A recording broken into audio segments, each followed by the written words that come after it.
నా పేరు అప్పలరాజు అండి. దత్తిరాజేరు మండలం చెరుకుపల్లి గ్రామంలో ప్రాథమిక పాఠశాలలో ఉపాధ్యాయుడిగా పనిచేస్తున్నాను. ప్రస్తుతం మా పాఠశాలలో 1వ తరగతి ఒక విద్యార్థి మాత్రమే ఉన్నారండి.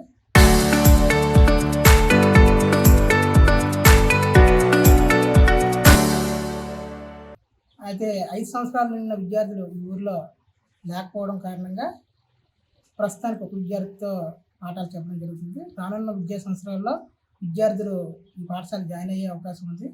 ఆ విధంగా ఈ పాఠశాల విద్యార్థులు మళ్ళీ జాయిన్ అవుతారని ఆశిస్తున్నాను. గతంలో 5వ తరగతి విద్యార్థులు 6వ తరగతి ప్రమోట్ అవ్వడం వలన ప్రస్తుతానికి 1వ తరగతిలోనే ఒక విద్యార్థి మాత్రమే ఉన్నారు. విద్యార్థి అంగన్వాడీ నుండి ఈ సంవత్సరం 1వ తరగతిలో జాయిన్ అవ్వడం జరిగింది. నమస్కారం అండి. మాది విజయనగరం జిల్లా దత్తరాజేరు మండలం పాచలవలస గ్రామ పంచాయతీ అండి. నేను ఎక్స్ సర్పంచ్గా మొన్నటి వరకు పనిచేశాను. అయితే మా యామ్లెట్ విలేజ్ చెరుకుపల్లి గ్రామం ఉందండి.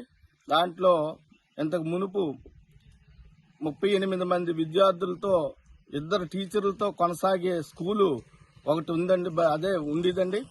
ఇప్పుడు అది ఒక విద్యార్థి ఒక మాస్టర్గా దిగజారిపోయింది సార్.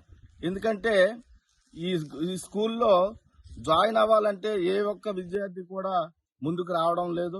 ఎందుకంటే ఇంతకు ముందు కొంత ఈ స్కూల్కి ఒక ఉన్నతమైన స్థానం కల్పించిన ఉపాధ్యాయులు ఉండేవారు.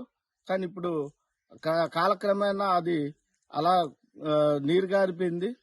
అందువలన స్కూళ్ళు ఇప్పటికైనా సరే ప్రభుత్వ స్కూల్లో జాయిన్ అవ్వాలంటే ఏ విద్యార్థులు ముందుకు రావడం లేదు.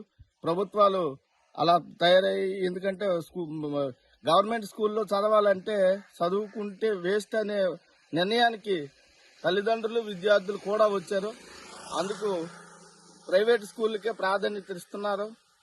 మరి ఈ అమ్మఒడి ఇలాంటి పథకాలు గవర్నమెంట్ స్కూల్లో చదివినటువంటి పిల్లలకు వస్తే బాగుండేది. ఈ ప్రైవేట్ స్కూల్లో చదివిన పిల్లలకి అమ్మఒడి ఆపితే ఇంకా బాగుండు.